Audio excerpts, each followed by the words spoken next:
क्या दोस्तों आपको पता है कि हाल ही में हमारे संगीतकार पंडित जसराज का निधन हो गया, लेकिन वो किस घराने से जुड़े हुए थे? तो हाल ही में one sun one world one grid की घोषणा करने वाले हमारे भारत के महान राजनीतिक पुरुष कौन है?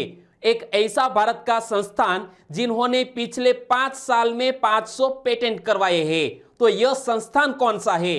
और क्या आप मान सकते हैं कि सिर्फ 21 दिन में एक 180 फुट का लंबा पुल का निर्माण करने वाला भारत का ऑर्गेनाइजेशन कौन सा है? तो ऐसे ही 15 इंपॉर्टेंट फैक्ट लेकर 15 इंपॉर्टेंट क्वेश्चन और बड़ी घटनाओं को लेकर मैं आपके सामने 19 अगस्त 2020 का करंट अफेयर लेकर मौजूद हूं। तो यह वीडियो लास्ट तक देखें। लास्ट में मैं आपसे एक क्वेश्चन पूछूंगा जिसका आंसर आपको नीचे कमेंट बॉक्स में देना है। और अभी तक आपने हमारी जीके 2020 चैनल को सब्सक्राइब नहीं किया है तो सब्सक्राइब कर लीजिए। बाजू में जो बेल आइकन है उसे भी प्रेस कर दीजिए, क्योंकि आने वाले हर एक वीडियो की अपडेट आपको मिलती रहे।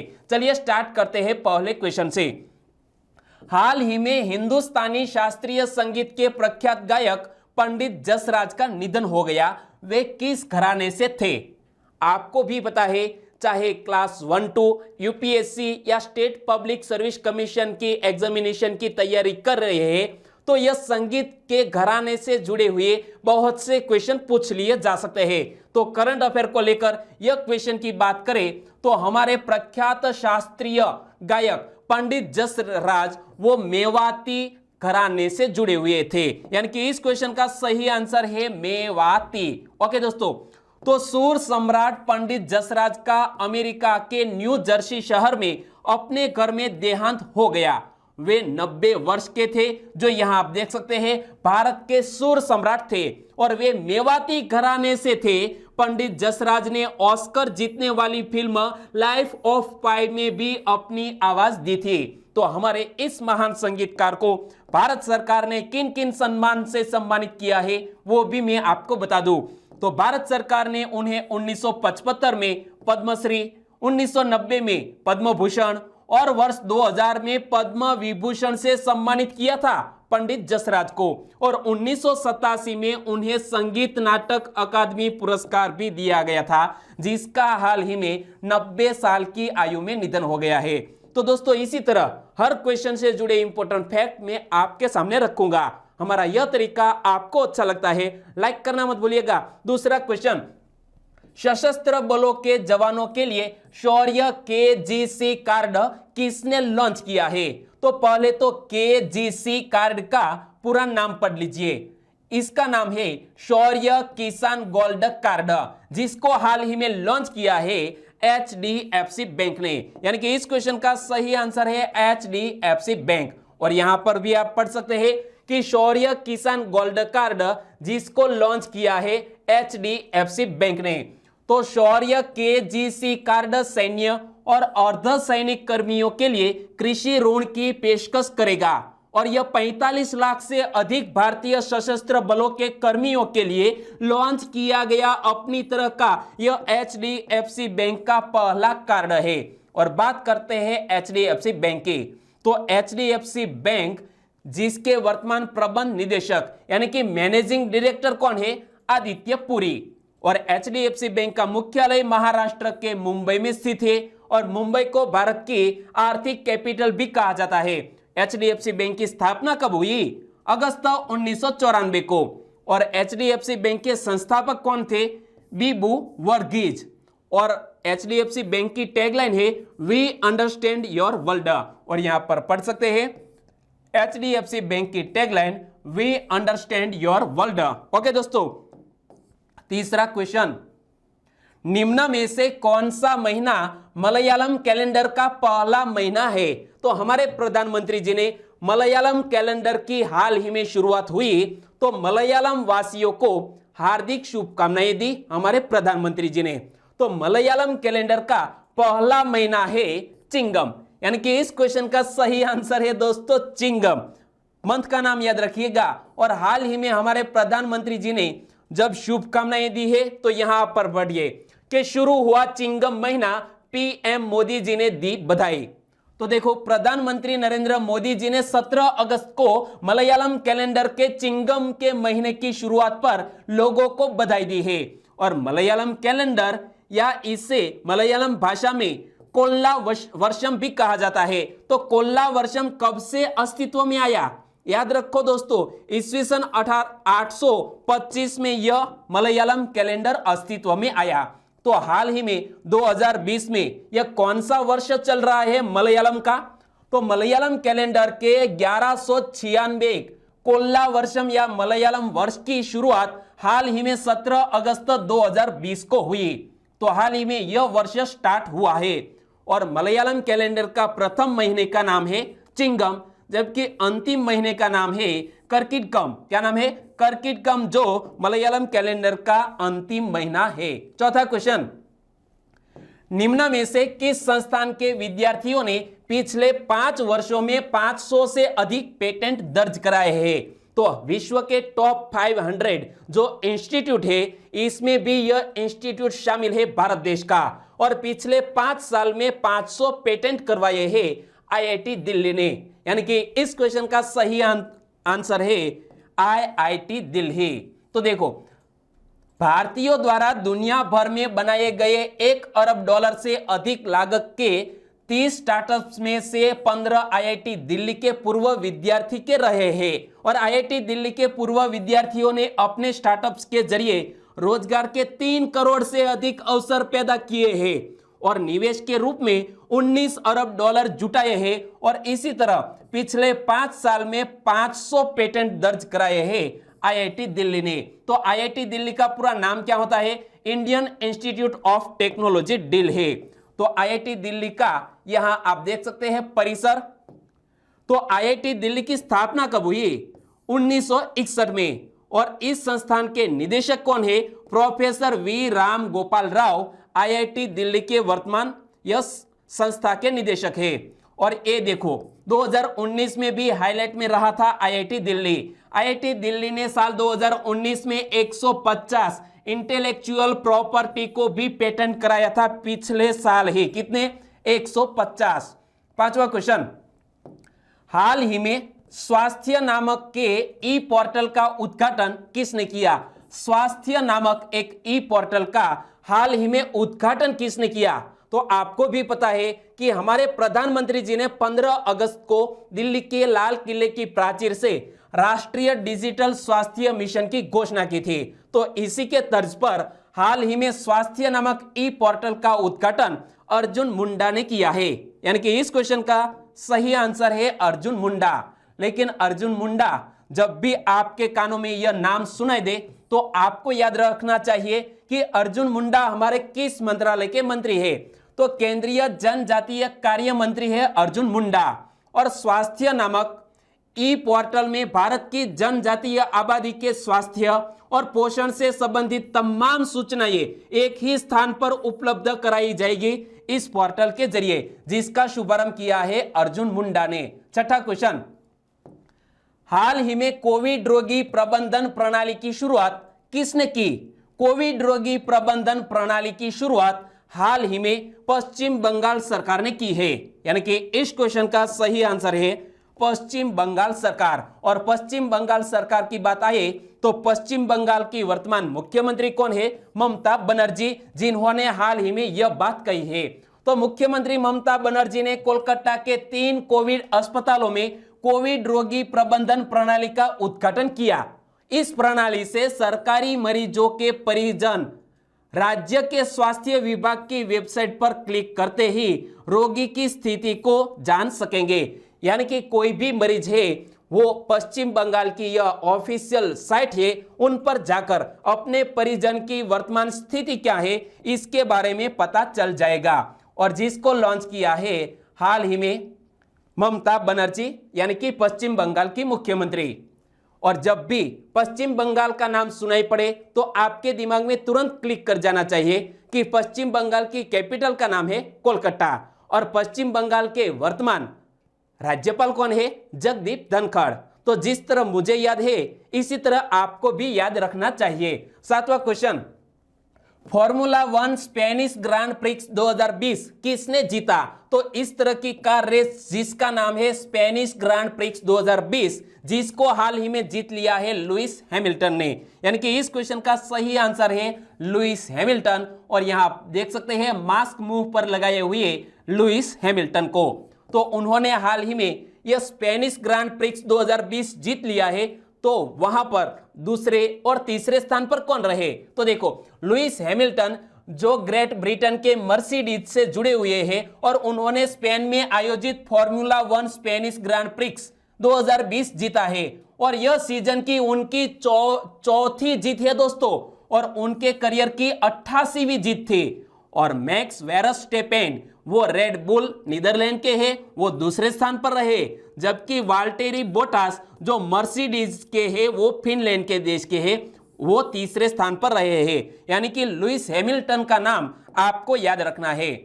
8वां क्वेश्चन, निम्न में से किस राज्य के विधायक शमशेर दास का कोरोना वायरस संक्रमण के कारण निधन हो गया है? तो यहां आप देख सकते हैं एक राज्य के विधायक रह चुके शमशेर दास का कोविड-19 के चलते निधन हो गया है। वो पश्चिम बंगाल के तृणमूल कांग्रेस पार्टी के विधायक थे, जिसका हाल ही में निधन हो गया है। यानी कि इस क्वेश्चन का सही आंसर है पश्चिम बंगाल, और पश्चिम बंगाल के बारे में मैंने आपको हाल ही में बताया। तो देखो, शमशेर दास पश्चिम बंगाल में सत्तारूढ़ तृणमूल कांग्रेस के विधायक थे।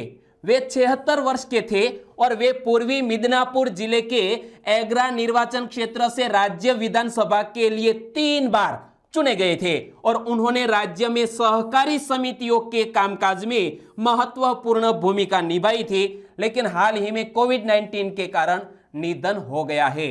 9वां क्वेश्चन, गुजरात के किस शहर में समुद्री भोजन की गुणवत्ता के नियंत्रण के लिए एक प्रयोगशाला स्थापित की गई? गुजरात की, जिसे हम पूज्य बापू का जन्म स्थान कहते हैं, उसी शहर में हाल ही में समुद्री भोजन की गुणवत्ता के नियंत्रण के लिए एक प्रयोगशाला स्थापित की गई। तो आंसर आपको पता चल गया, वो कौन सा शहर है? पोरबंदर। और पोरबंदर को सुदामा नगरी भी कहते हैं।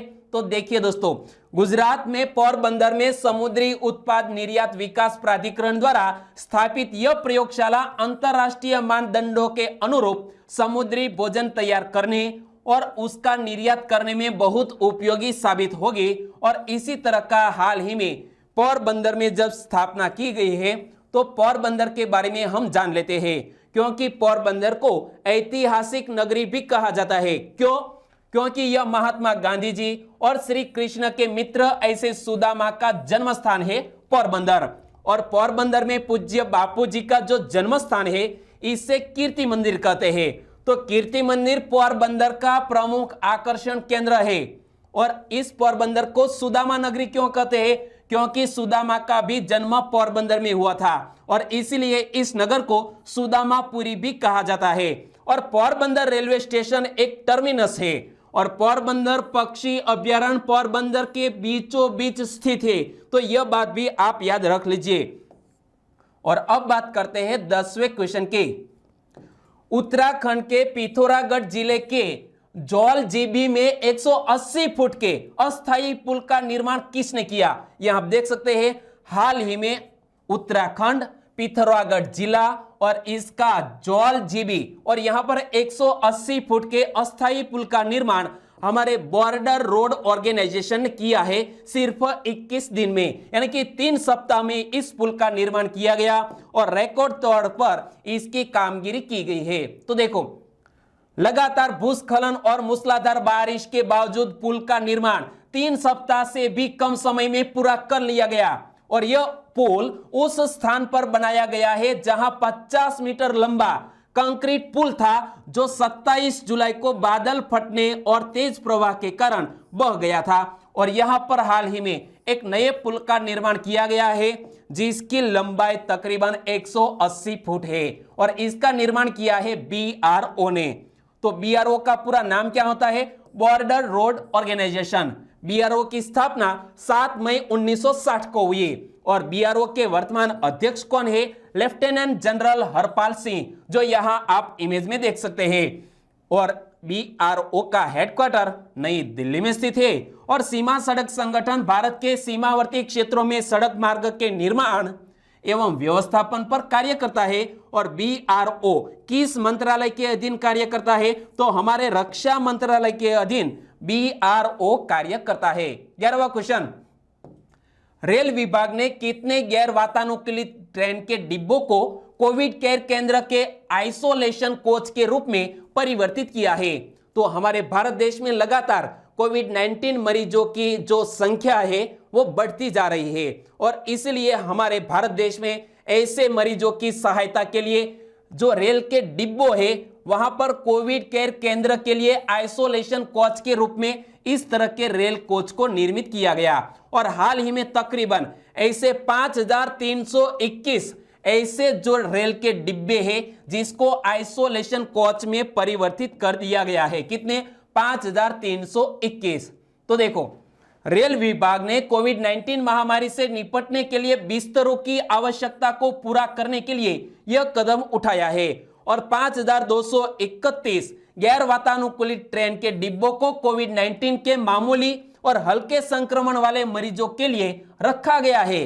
रेल विभाग ने दिल्ली, उत्तर प्रदेश, आंध्र प्रदेश, तेलंगाना और मध्य प्रदेश में इस तरह के 960 आइसोलेशन कोच लगाए हैं और सबसे अधिक है दिल्ली में। और जब बात करते हैं हमारे रेल डिपार्टमेंट के यानी कि भारतीय रेलवे के, तो ब्रॉड गेज के सभी मार्गों का दिसंबर 2023 तक विद्युतीकरण करने की योजना भी हमारे रेल डिपार्टमेंट ने बनाई है। कब तक? 2023, दिसंबर 2023 तक लगभग सभी रेल मार्गों का विद्युतीकरण किया जाएगा, लेकिन ब्रॉड गेज। ओके। और हमारे वर्तमान केंद्रीय रेल मंत्री कौन है? पीयूष गोयल। और हमारे केंद्रीय रेल राज्य मंत्री कौन है? अंगदी सुरेश चैन बसप्पा। क्या नाम है? अंगदी सुरेश चैन बसप्पा, जो हमारे केंद्रीय रेल राज्य मंत्री है। और जब बात की गई है ब्रॉड गेज को विद्युतीकरण करने की, तो इनसे जुड़ा हुआ एक और क्वेश्चन सुर्खियों में था कि भारतीय रेलवे ने अपने पहले 12,000 हॉर्स पावर वाले इंजन का नाम क्या दिया है? तो 12,000 हॉर्स पावर वाले इस तरह के पहले जो इंजन है इसका नाम दिया गया है वेग 12 यानी कि WAG 12 और 12 यानी कि 12,000। तो देखो, 12,000 हॉर्स पावर वाले इलेक्ट्रिक लोकोमोटिव इंजन का नंबर क्या है? तो यहां पढ़ सकते हैं 60027 और इंजन का नाम क्या रखा गया है? WAG 12। और इंजन का निर्माण किसने किया है? बिहार के मधेपुरा इलेक्ट्रिक लोको फैक्ट्री द्वारा इस इंजन का निर्माण किया गया। इसी बात को लेकर भी हमारा रेल मंत्रालय सुर्खियों में था। 12वां क्वेश्चन, हाल ही में बी शिव कुमार का निधन हो गया, वे कौन थे? बी शिव कुमार वो एक जाने माने वीणा वादक थे जिसका हाल ही में कोविड-19 के कारण निधन हो गया है। यानी कि बी शिव कुमार जो एक वीणा वादक थे। तो देखो, प्रसिद्ध कर्नाटक संगीतज्ञ और वीणा वादक बी शिव कुमार का आज त्रिची में निधन हो गया। वे 53 वर्ष के थे और कुछ समय से बीमार चल रहे थे। शिव कुमार आकाशवाणी तिरुचिरापल्ली के वरिष्ठ वीणा वादक भी थे। तो याद रखो, यह जो बी शिव कुमार है वो एक प्रसिद्ध वीणा वादक थे जिसका हाल ही में निधन हो गया है।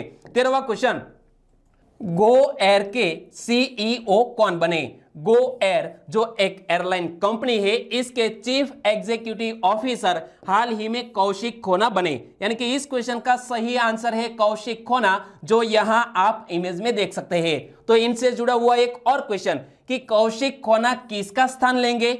विनय दुबे का। और गो एयर जो महाराष्ट्र मुंबई में स्थित एक भारतीय कम लागत वाली एयरलाइन है और यह भारतीय व्यापार समूह वाडिया समूह के स्वामित्व में है, जिसके संस्थापक जहांगीर वाडिया है और इस कंपनी की स्थापना 2005 में हुई थी।